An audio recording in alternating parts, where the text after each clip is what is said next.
салом алейкум дӯстони азиз, хуб гузаштем бар дарси муҳими курси HTML1. хуб инҷа тағиротҳо дар HTML5 наистагиай. ноина ман дар дарсҳои пешина хелаша гап завдум, леки ман мира бештар ба нақша гирифтам.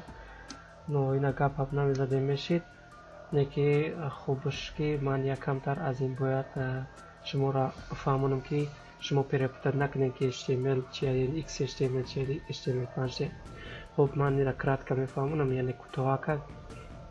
хуб инҷа тағиротҳо бисёр методем ки дар Google бизанем бихонем ё сайти ман дароем чӣ тағиротҳо дар HTML5 дае. якуми тағироти бузург дар HTML5 е ки вақте ки шумо мисол агар али дошта бошед, али менависен, маҳкам мекунед типа тегворӣ, мана инам типа тег мешавад, яъне ки любой тег мешавад. аз любой хел методем ки ё ягон чизи дигар мешавад. методем мисол лови бинависен, любой чиз бинависен, лови мисол агар бинависен, инҳо кор мекунанд, фарқ надорад. дар HTML ин чиз муҳим нест. ва як чизи дигарам ман шуморо нагуфта будам, ҳозир намегум, баъд бо дарси HTML5 гап мезанем. як тег аст, теги marquee. marquee ин теги аст ки яъне дар телевизор шумо мебинед ягон хат рафтест, мисол дар поёни телевизор, ин ба мисли ҳамин шояд барои ягон кас даркор шавад, но ман ягон бор дар практикам истифода набурдам. мана бинед аз поён ба як намуд рафтест. шумо метавонед ки дар ягон ҷо истифодаш баред. ин бигем типа аниматсия дар HTML як дона охир тегай, ман дигар во нахӯрдам. хуб ин хел баъдан HTML5 мегзарем. HTML5 боз як тағироти дигар буд ки ман ҳозир ақиб кунам. мана инҷа яъне ки инҷа HTML4 гирён кардия, мана инҷа 4 нестаги 4.1 ва инҷа мисол агар XHTML боша, инҷа ин X мешавад. но инш бигем типа ҳамивори ин комментария инҷаша перепутат накунед. инҷош комментария гап зад фақат ҳамин част, яъне ҷои doctype да, doctype HTML да просто ҳамин хел мемондан. яъне ки агар шумо ба HTML XHTML масала кор карда бошед, агар просто ҳозир рамонед ягон ҷо инҷаро алиш кунед ё ки символи хел намонед, баъдан шумо да ошибка метавад.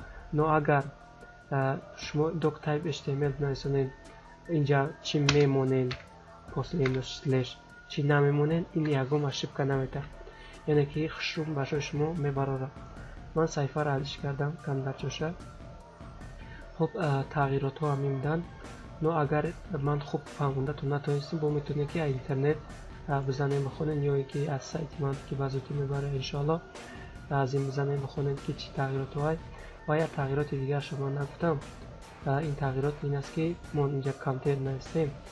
ин контент бигем контент сайт бигем. мана ин ҷое ки ман ягон саҳифа медаром, мана бигем, яъне ҳама ҷои сайти ман дар ҷои истаги фақат ҳаминҷа алиш мешавад, яъне ки амра контент мегам. ин контент пешаки ин ID қати менависанд. ID қати масалан хел я блог месохтанд, ин div яъне ки теги аст div ин теги блог ID мегуфтанд, атрибути ID, баъдан контент мегуфтанд, баъди ҳо мисол маҳкам шекардан ва дохили ҳамира ҳар чизе ки ки менависанд. но ҳозир ина просто так дар HTML5 ина осонш кардагиам, ин хелш кардам.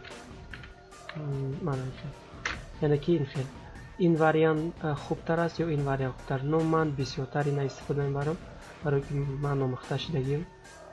инҷа ду намуди атрибут аст, ID ва класс.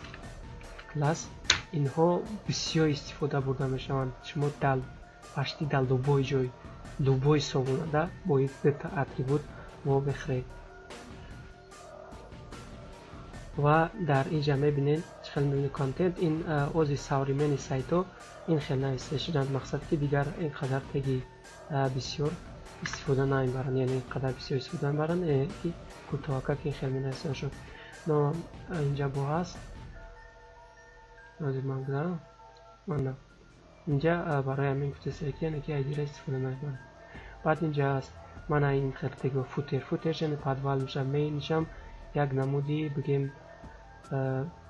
теги калоне ки аст ки аз болои контент меяд. мо ин роз шумо намефаҳмем, баъд аз css як гузаштем ина аниқ мефаҳмем ки ино чианд. барои ҳамин ман бисёртар дар ин мавзӯъ гап намезанам. хуб дигар ба фикрам гапи ногуфтам намонд. агар ягон саволе дошта бошед метавонед ки дар комментарий бинависонед. хуб дар паноҳи худо то дарси дигар хайр.